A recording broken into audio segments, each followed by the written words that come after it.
النبی صلی اللہ تعالی علیہ وسلم علی نبی بعدی ولا رسول بعد۔ بعد توحید کے متوالو، شمع نبوت کے پروانو، اولیاء امت کے جانثاروں، غوث و خواجہ کے چاہنے والوں، رونق اسٹیج علماء کرام، سامنے حاضر ہم عمر ساتھیوں، نوجوان بچوں، پردہ نشین ماں اور بہنوں، السلام علیکم ورحمۃ اللہ وبرکاتہ۔ آپ لوگ ایسے سلام کا جواب دے رہے ہو جسے معلوم ہو رہا میں چندہ مانگ رہا ہوں۔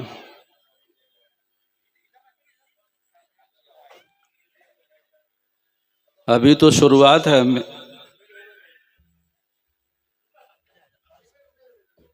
پہل اتنے ٹھنڈے دل سے نہیں، میں تو صرف اس لیے حاضر ہوا ہوں کہ ماحول بن جائے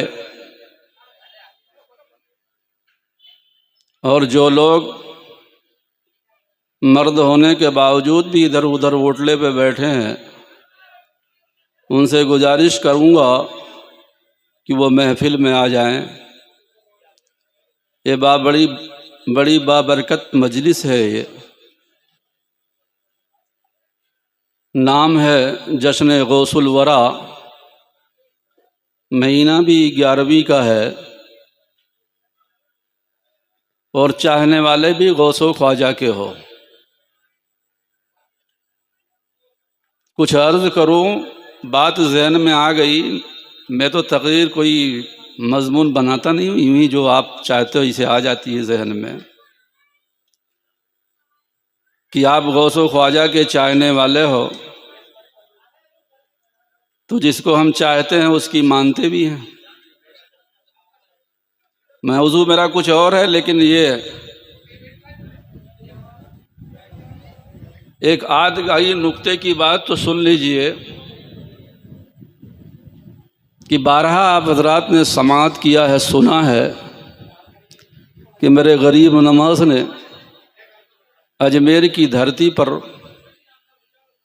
کچھ اونٹوں کو بٹھا دیا تھا تو زمانے نے کوشش کر لیا، وہ اٹھے نہیں۔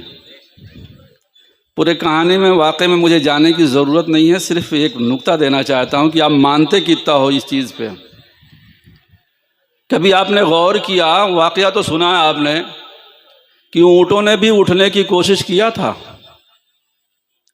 بٹھایا میرے غریب نواز نے، اٹھانے والے جب اٹھانے آئے تو اونٹوں نے بھی اٹھنے کی کوشش کیا تھا کہ نہیں کیا تھا؟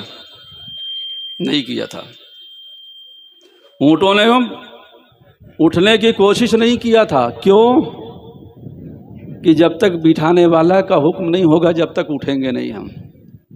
تو انہوں نے کوشش نہیں کیا اٹھنے کے لیے، اتنے فرما باردار تھے وہ، 4 پاؤں کا جانور یہ جانتا تھا کہ مجھے اللہ کے ولی نے بٹھایا ہے، ہندوستان کے راجا نے مجھے بٹھایا ہے تو ہم اٹھیں گے نہیں۔ وہ صحیح معنی میں اپنے غریب نواز کا ماننے والا، وہ اونٹ تھے غریب نواز کے ماننے والے۔ ہم نعرہ تو ضرور لگاتے ہیں غریب نواز کے ماننے والے ہیں، حقیقت دیکھو اگر تو ہمیں وہ چیزیں نظر نہیں آتی ہے، فرما برداری نظر نہیں آتی ہے، اطاعت نظر نہیں آتی ہے۔ تو میں نے بولا تھا کہ جو ادھر ادھر بیٹھے ہیں، اگر دل میں اس غوث سمدانی کی محبت ہے اور غوث سمدانی کے ساتھ ساتھ میں نے کلام مقدسہ کی وہ آیت کریمہ تلاوت کیا ہے جس عظیم ہستی کے بارے میں رب نے اپنے مقدس کلام مجید کے اندر 1-2 مرتبہ نہیں 15 جگہوں پر رب نے ارشاد فرمایا ہے۔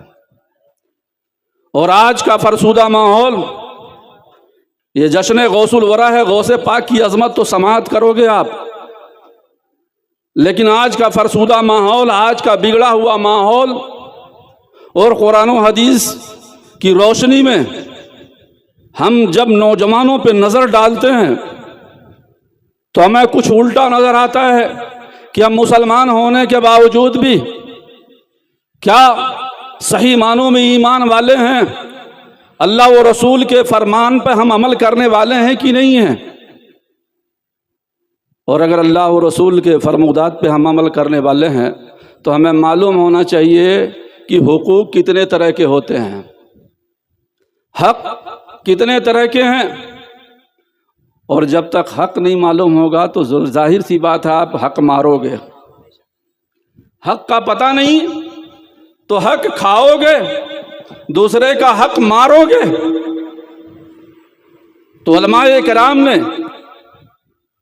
3 حقوق بیان کیے ہیں، اور خدا کی قسم اگر مومن یہ 3 حق ادا کر لینا تو مجھ جیسا گنہگار بھی گارنٹی دے دے گا کہ تم جنتی ہو۔ پہلی چیز ہے حقوق اللہ۔ کیا چیز ہے؟ حقوق اللہ، اللہ کا حق۔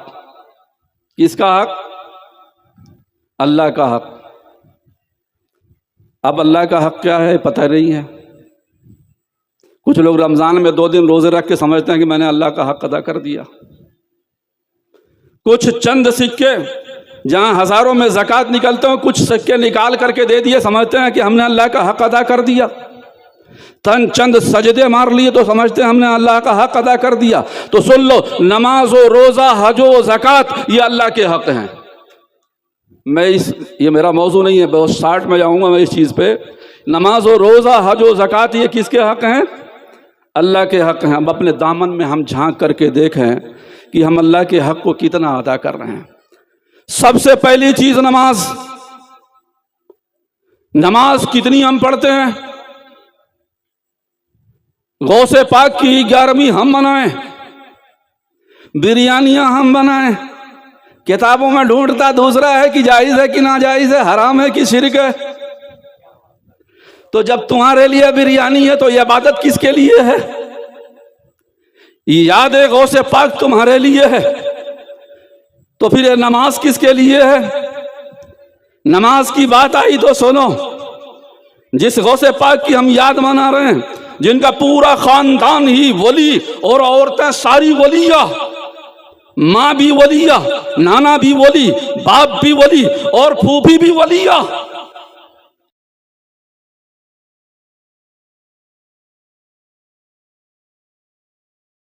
کرتے ہیں بارش نہیں ہو رہی ہے، سوکھا پڑ گیا ہے، آپ کیا کرتی ہیں؟ جھاڑو لگاتی ہیں، گھر میں سارا کچرا اکٹھا کر دیتی ہیں، 2 رکعت نماز پڑھتی ہیں، رب کی بارگاہ میں ادا کرتی ہیں اور عرض کرتی ہیں مولا میں نے جھاڑو لگا دی ہے، پانی کا چھڑکاؤ تو کر دے۔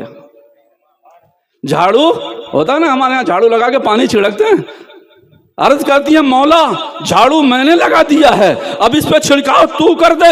کتاب بتاتی ہے، تاریخ بتاتی ہے کہ حضرت سیدنا غوث پاک رضی اللہ تعالیٰ عنہ کی پھوپھی ابھی دعا سے ہاتھ نیچے نہیں آئے تھے کہ رب قدیر نے ایسی بارش کی کہ پورا بغداد کا علاقہ سر سبز و شاداب ہو گیا، ہریالی آ گئی، اتنا پانی گرا۔ سبحان اللہ، سبحان اللہ۔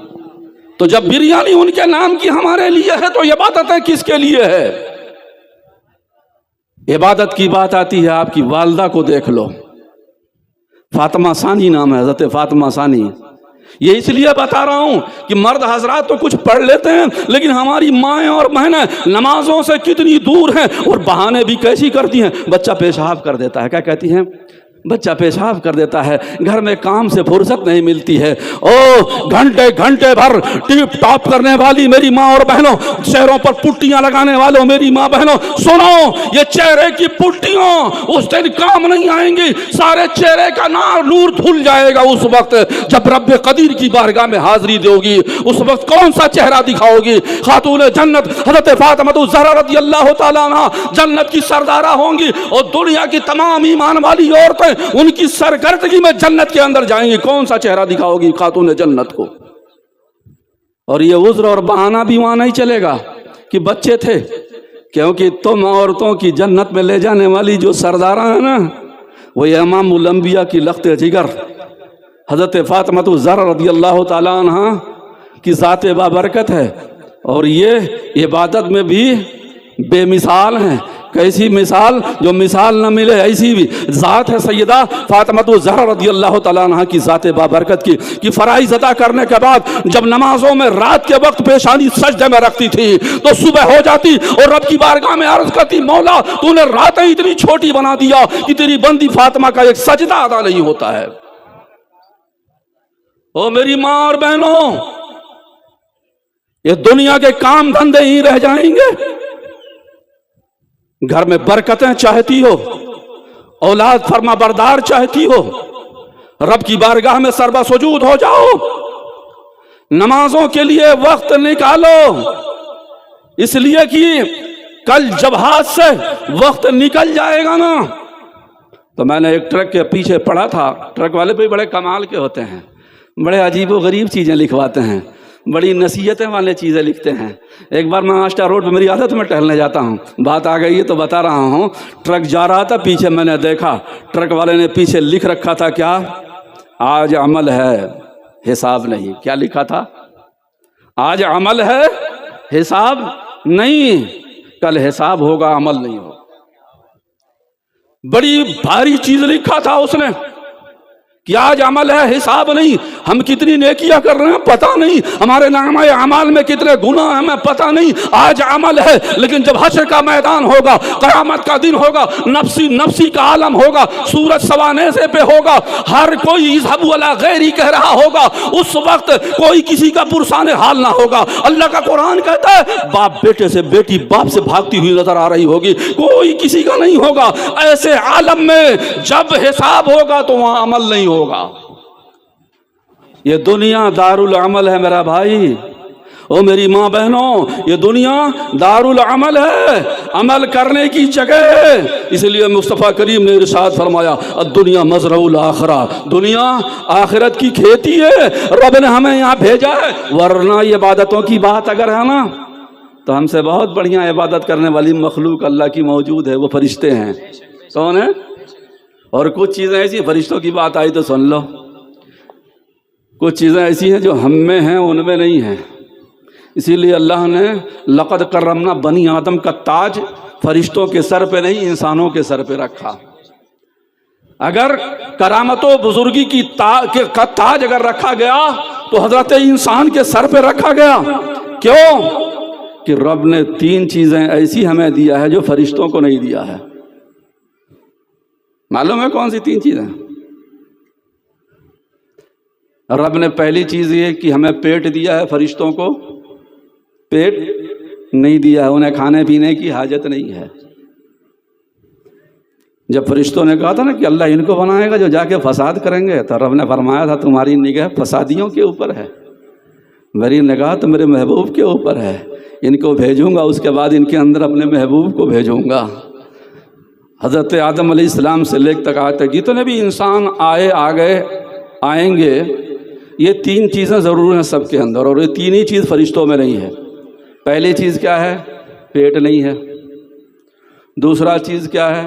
فرشتوں کے پاس دماغ نہیں ہے، اس لیے کہ وہ تو نہ کھاتے ہیں نہ پیتے ہیں. اگر دماغ چلنا ہے تو پھر کھانے پینے کی ضرورت پڑے گی، دماغ کو چلانے کے لیے کھانے پینے کی ضرورت ہے. تو اللہ نے فرشتوں کو دماغ نہیں دیا، سوچنے کی ضرورت نہیں ہے.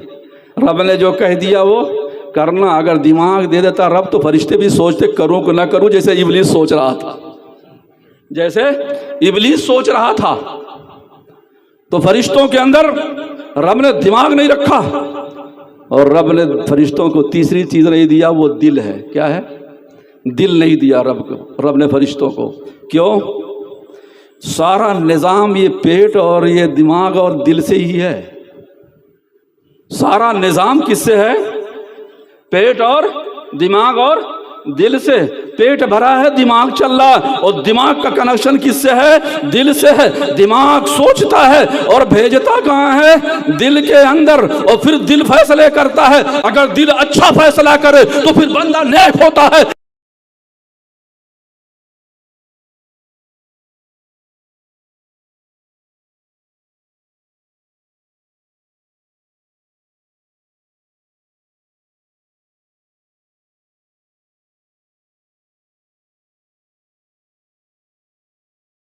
ایک اللہ و رسول کے بعد جو 3 حقوق میں نے بتایا وہ سب سے پہلا حق کس کا ہے؟ اللہ کا ہے. اس کے بعد سب سے زیادہ حق کس کا ہے؟ رسول گرامی وقار کا ہے. سب سے زیادہ حق کس کا ہے؟ میرے نبی کا ہے. ہم پہ سب سے زیادہ حق کس کا ہے؟ میرے نبی کا ہے. اگر یہ ایمان نہیں تو پھر سمجھ لو بخاری شریف کی حدیث پاک ہے لا یؤمن احدکم حتی اکون احب الیہ، تم میں سے کوئی مومن کامل نہیں ہو سکتا. کب تک؟ جب تک وہ اپنے جان سے زیادہ اپنے نبی سے محبت نہ کرنے لگ جائے، اپنی آل و اولاد سے زیادہ اپنے نبی سے محبت نہ کرنے لگ جائے. تو اے ایمان والو سن لیو، سب سے زیادہ حق تم پر کس کا ہے؟ اللہ کے بعد اللہ کے رسول کا ہے.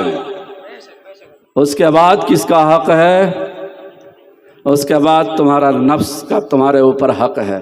تمہارے نفس کا بھی تمہارے اوپر حق ہے.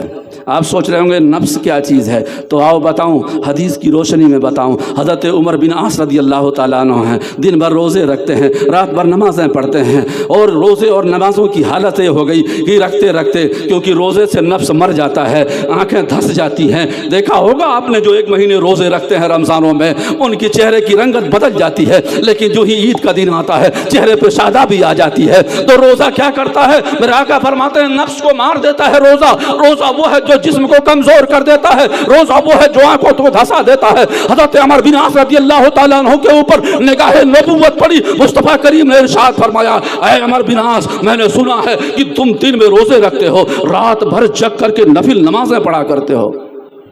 عرض کرتے ہیں ہاں یا رسول اللہ. میرے نبی نے ارشاد فرمایا اے عمر بن عاص، تمہارے اوپر تمہارے نفس کا بھی حق ہے، تمہارے بیوی کا بھی حق ہے، تمہارے جسم کا بھی حق ہے. روزہ بھی رکھا کرو اور نمازیں بھی پڑھا کرو، کچھ سو بھی لیا کرو، رات کو جگہ بھی کرو. پتہ چلا کہ تمہارے جسم کے اوپر تمہارے نفس کا بھی حق ہے. اور ایک روایت سناتا ہوں، حضرت ابو دردہ، حضرت ابو سلمان فارسی رضی اللہ تعالیٰ عنہما، یہ دونوں کے اندر مصطفیٰ کریم نے اخوت قائم کیا تھا. یعنی مدینے میں جب میرے نبی تشریف لائے تو ایک دوسرے کا بھائی بنا دیا تھا. جو ہجرت کر کے آ گئے تھے ان کا کوئی یار و مددگار نہیں تھا. مدینے کے اندر وہ ایسا لگتا تھا انہیں کہ سارا قبیلہ چھوڑ کے مکے میں چلے آئے ہیں، یہاں کوئی اپنا خاندان والا نہیں ہے، دل نہیں لگتا تھا. میرے کریم نبی نے ایک انصاری صحابی کو پکڑا اور ایک مہاجر صحابی کو پکڑا، ایک دوسرے کا بھائی بنا دیا. یہ تم دونوں بھائی ہو. اللہ اکبر. اخوت کی بات آئی ہو تو سن لو. آج ہم کہاں ہیں؟ ایک بھائی کا دشمن ہے، پڑوسی کا دشمن ہے.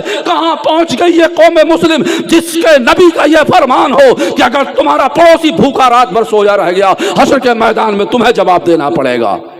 بھائی کی بات چھوڑ دو، نفرتیں کیا ہو گئی. میرے نبی نے فرمایا جس ملک میں رہو اس ملک سے محبت کرو. تمہارے پڑوسی کی، حضرت میرے آقا ارشاد فرماتے ہیں جبریل امین میرے پاس اتنی مرتبہ آئے، کیا پیغام لے کر کے آئے؟ غیب دان نبی نے ارشاد فرمایا پیغام یہ لے کے آتے رہے کہ اللہ کے رسول پڑوسیوں کا یہ حق ہے. کبھی یہ لے کر کے آتے تھے کہ اللہ کے رسول اللہ سلام بھیج رہا ہے اور پڑوسیوں کا یہ حق ہے. میرا نبی فرماتے ہیں سدرا کے مکی جبریل امین پڑوسیوں کے حقوق کے بارے میں اتنی بار آئے کہ مجھے خیال ہونے لگا کہیں ایسا نہ ہو کہ میراث میں پڑوسیوں کا بھی حق ہو جائے. کیا حالت ہو گئی. تو حقوق کی بات کر رہا تھا میں. ایک مہاجر صحابی، ایک انصاری صحابی، جو مدینے والے ایمان لائے تھے وہ انصاری کہلائے، جو اپنا گھر بار چھوڑ کر کے آئے وہ مہاجر کہلائے. میرا نبی نے ایک دوسرے کا بھائی بنا دیا. اور بھائی کی بات ہے تو سنو، حضرت عبد الرحمن بن عوف رضی اللہ تعالیٰ عنہ ہیں. یہ کون ہیں؟ یہ وہ صحابی رسول ہیں، اسرہ مبشرہ میں سے ہیں. یہ جنتی صحابی ہیں. اللہ اکبر. جن کو بھائی بنایا گیا ان کو، وہ اپنا ہاتھ پکڑے ان کا اور لے کے اپنے گھر گئے. کہا مصطفیٰ نے تم کو میرا بھائی بنایا ہے، میرا نبی نے میرا بھائی بنایا ہے، تم گھر چلو. میں گھر لے گئے. کہا آدھا مکان تمہارے لیے ہے. آج حالت ہو گئی ایک پیٹ سے پیدا ہوا کہتا پورا مکان میرا ہے، بھائی کو گھر سے باہر کر رہا ہے. ایک وہ مصطفیٰ کریم نے اپنے ایک بھائی بنایا گیا تھا، ایک رشتہ اخوت قائم کیا گیا تھا. مصطفیٰ کریم نے جس کو بھائی بنا دیا، حضرت عبد الرحمن بن عوف کو پکڑ کے وہ لے گئے. کہا یہ مکان آدھا، یہ پراپرٹی آدھا ہی تمہارے لیے ہے، اس لیے کہ میرا نبی نے تم کو میرا بھائی بنا دیا ہے تو پراپرٹی میں بھی حصہ ہے. میری 2 بیویاں ہیں، ایک کو طلاق دیتا ہوں، اس کو آپ اپنی نکاح میں لے لو. سب سے بڑی بات تو یہ تھی کہ اپنی 2 بیویوں میں سے ایک کو طلاق دے کر کے حضرت عبد الرحمن بن عوف کو دینے کے لیے تیار ہو گئے. قربان جاؤ اخوت پر. حضرت عبد الرحمن بن عوف فرماتے ہیں میرا بھائی، نہ تیری دولت کی ضرورت ہے، نہ تیرے مکان کی ضرورت ہے، نہ تیری بیوی کی ضرورت ہے. مدینے کی بازار کا راستہ بتا دے، کہاں مدینے کی بازار لگتے ہیں. نعرے تکبیر.